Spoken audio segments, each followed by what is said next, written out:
Hi, my name is Melwin De Paz. Bienvenidos a nuestra familia. Welcome to our family.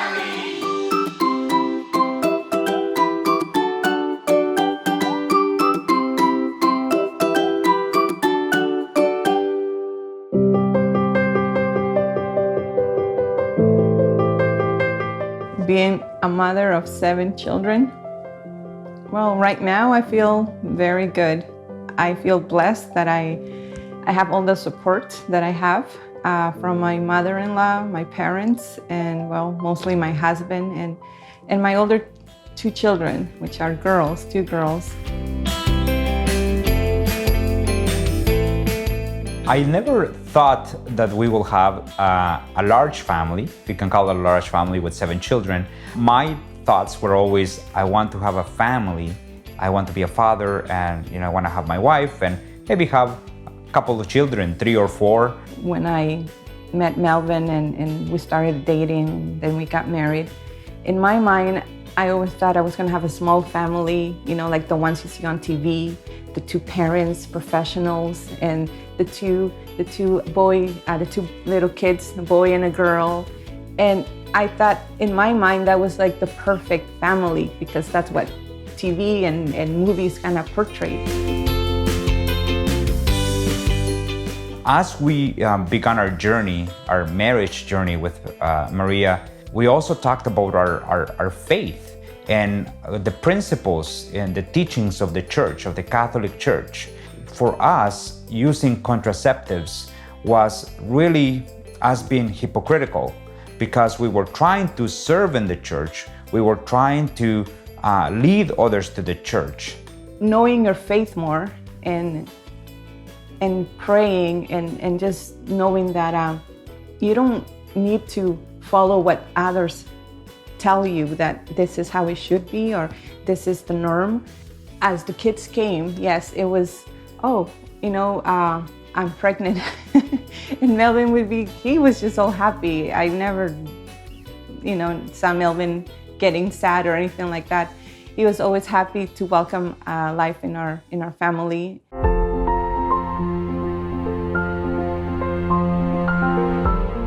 Whenever we go out, I always say that even when we go to Mass, we are witnessing already by just being there together.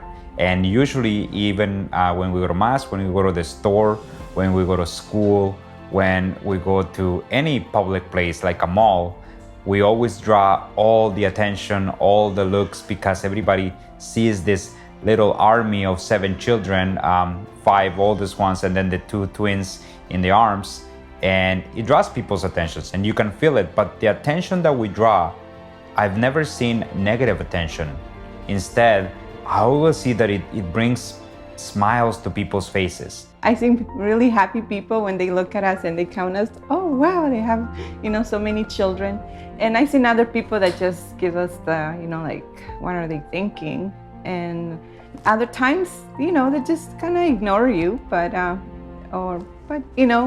most of the time, I see happy people looking at us as we go out. And for me, well, at first it was kind of hard, like I needed to say sorry to them for having so many children or something. But I've learned to, in prayer mostly, God has let me know that it's more than just having the kids, but it's a testimony.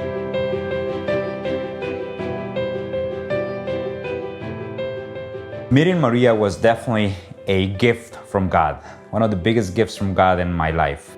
As we're both immigrants, we will never have met unless we had immigrated to Canada. I came to Canada when I was 15 years old. Maria was only 9. And another coincidence by God is that we actually happen to have the same last name, which is not that common in Latin America, De Paz.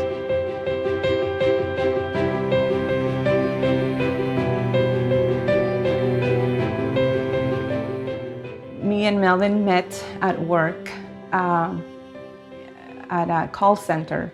I just remember I was on a call and I just saw this guy come in and I just kind of looked at him. He seemed, to me, oh, he seems new. He doesn't know what he's doing.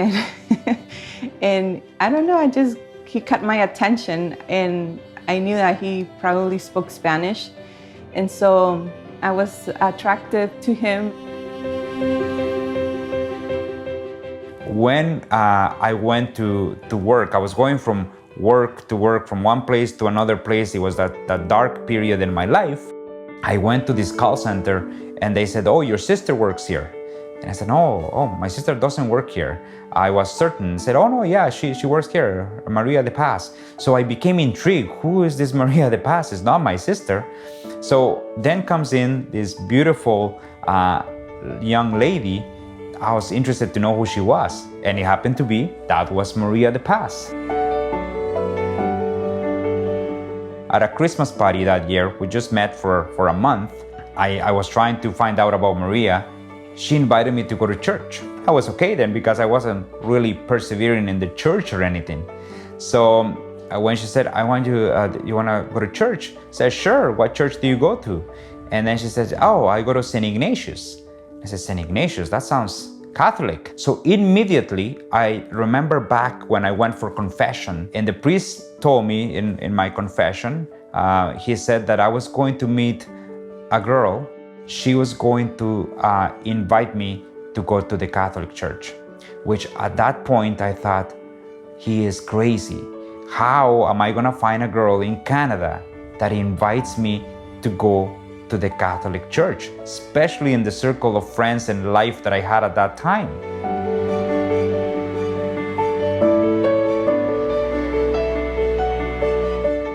I come from a family that was separated. My mom and my dad were separated since before I remember. In Maria's case, she's the oldest of 6 children. So I guess for her, she never thought of having that many children because she was a mom for her siblings. When I was little, I was raised up basically by my mom. I always had a feeling that there was something missing. There was the dad figure. When I came to Canada, I wasn't ready to have that relationship with my dad yet. Now we have a good relationship. We've made peace and I love my dad.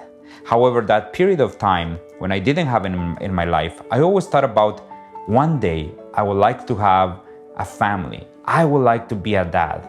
I want to be that dad that I didn't have. In my case, even though I came from I have brothers and sisters, I pretty much was raised up by myself with Maria. So I was kind of like a only child feeling.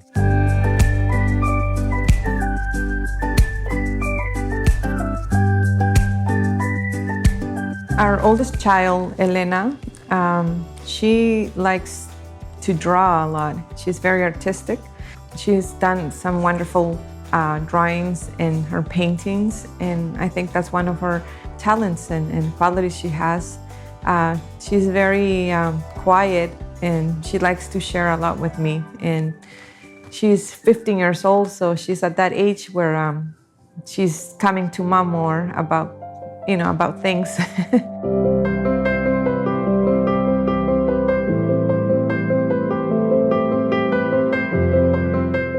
Sophia is 12 years old. However, she is much more mature than her 12 years. She's got many different talents. I think singing is probably her biggest talent, but she's kind of shy about it. So another talent that she does have, which she exercises a bit, is playing the piano. So she's learning to play the piano, and that seems to come natural to her. She's a little bit more sure about herself and more independent as well. Isabel, and she's 9 years old right now. She's very sweet. She likes to draw, and she likes to play puzzles a lot. She's very good at making puzzles, and I found myself even doing puzzles with her. And she likes to do that with me because, well, I like to do them too. She's just one of the sweetest kids we have.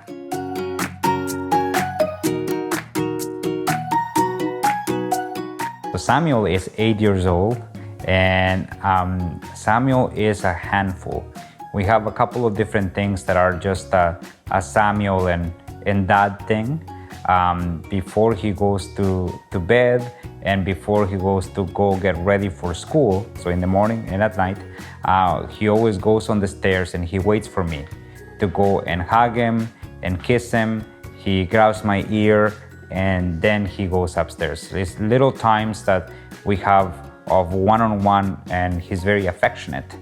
Sam is very affectionate, so he's quite mischievous.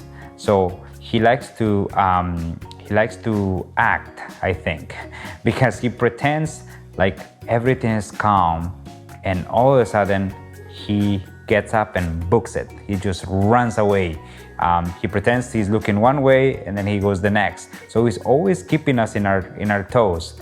The other day I had to run after him in Superstore when we were buying groceries, and I realized how much older I've gotten now.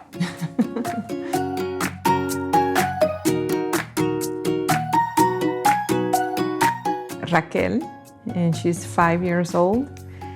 She just finished pre-K and she's ready for kindergarten. She just loves going to school, she says. She wants to go to school, and I'm like, you have to wait, it's not yet, it's not time yet.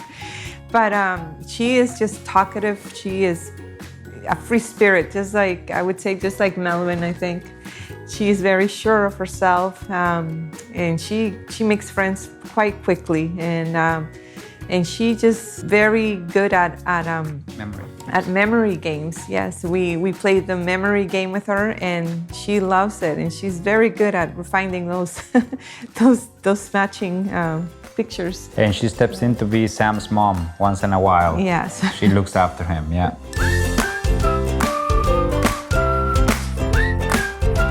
And then the next ones are the twins, who were born only 3 months away.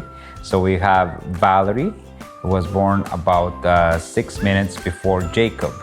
So we have Valerie and Jacob, and now they are a handful because they're quite different from each other. They definitely surprised us. We never expected to have twins. But I think that as now they're three months old, they're starting to settle into a sleeping pattern and into feeding. And so it's exciting to see them grow and to change so much. They're starting to show more emotions. They smile, they laugh. And I think that, even though there's a lot of work, we could never imagine our lives without the twins now. Yes.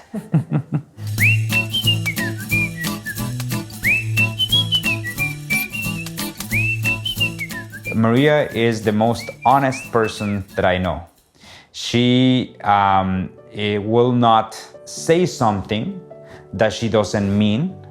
She will not take something that doesn't belong to her, even in the lightest way. Even if it's in our taxes to the government, even if it's in tithing to the church, even if it's in anything like that. So Maria is one of the most honest persons that I know, but also she's very disciplined. She is very disciplined, and I think that really helps me. I'm more spontaneous. The best quality that I find in Melvin, not just one quality, I think there are lots of qualities, but the one that really caught my attention, and I think that's why I married him, is that he was very sure of himself. He was very confident, and he had this easiness speaking to others and just being sure of himself. He just eased with everything, and that really caught my attention. And I tell him, I admire you that you have that strength in you, that confidence, and now even more with prayer and the Lord helping him throughout all this ministry and everything. I feel like he's very comprehensive with me and the kids, and he likes to cook. So.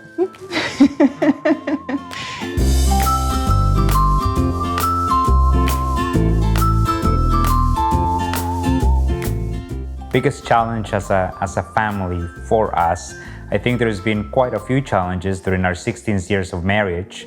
So the biggest challenge that we have encountered both as a couple and as a family definitely been when our fourth child, Melvin Samuel, or we call him Sam, he was diagnosed with autism, to be on the autism spectrum. Something that I recall was that he didn't cry as much as the other babies did. Like when he was hungry or he was uncomfortable, he did not cry with that loudness as the other kids. And I thought, that was something different that I noticed. We went to our family doctor. Maria brought this concern forward, and our family doctor began a series of tests, and until finally they gave us the diagnosis that Samuel was on the autism spectrum, on moderate to severe, nonverbal. There was a little bit of a cultural shock there as well, about not knowing that our child was no longer normal, not knowing what to do. And so we did the only thing that we know, which is to pray and to give thanks to God. I remember that I felt sad, and you cry, and I just wanted the world to kind of stop. But in prayer and in discernment, I realized, no, this is not it. Like, this is not what God wants for me and my family.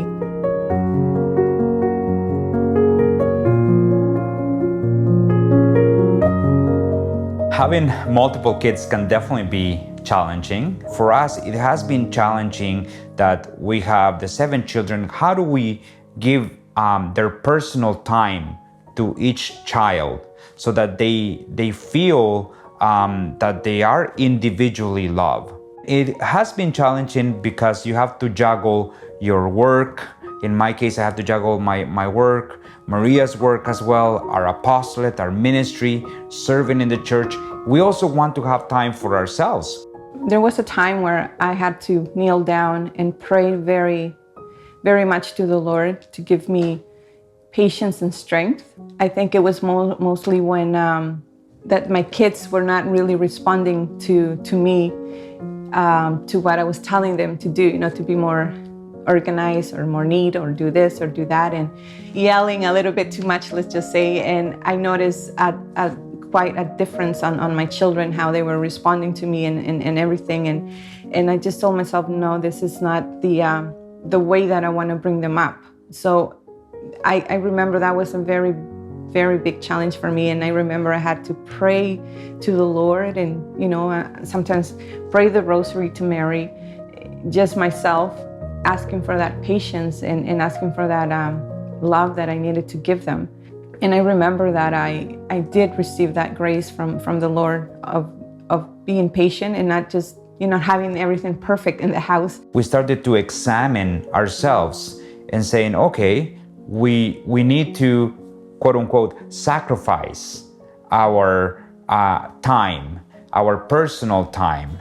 And we realized more and more that it was actually quite selfish of us to say our time individually or as a couple.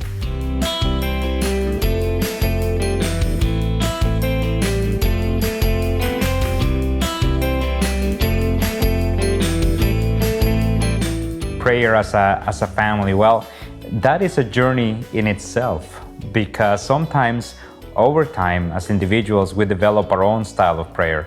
With 7 children, with Sam being on the autism spectrum, it's challenging. We've learned to surrender that time to the Lord and not trying to make it perfect. And so now we just surrender that time to the Lord, and the rosary is our prayer as a family.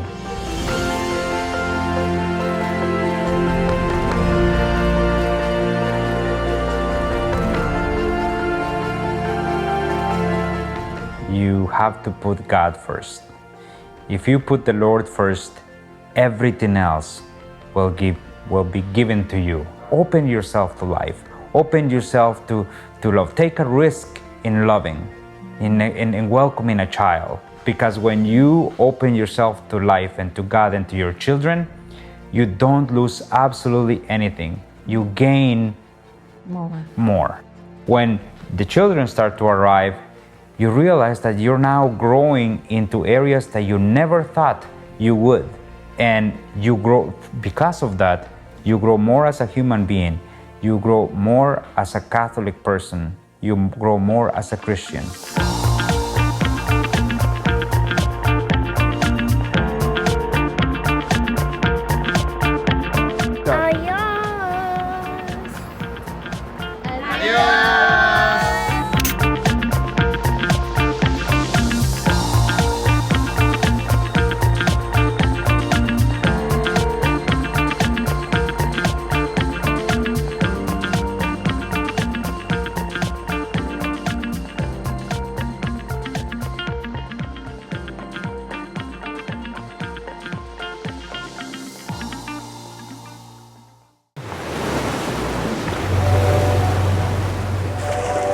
Are you searching for purpose of life?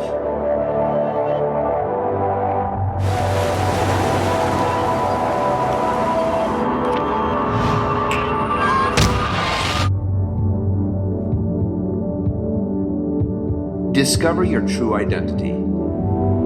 Stay tuned to Shalom World.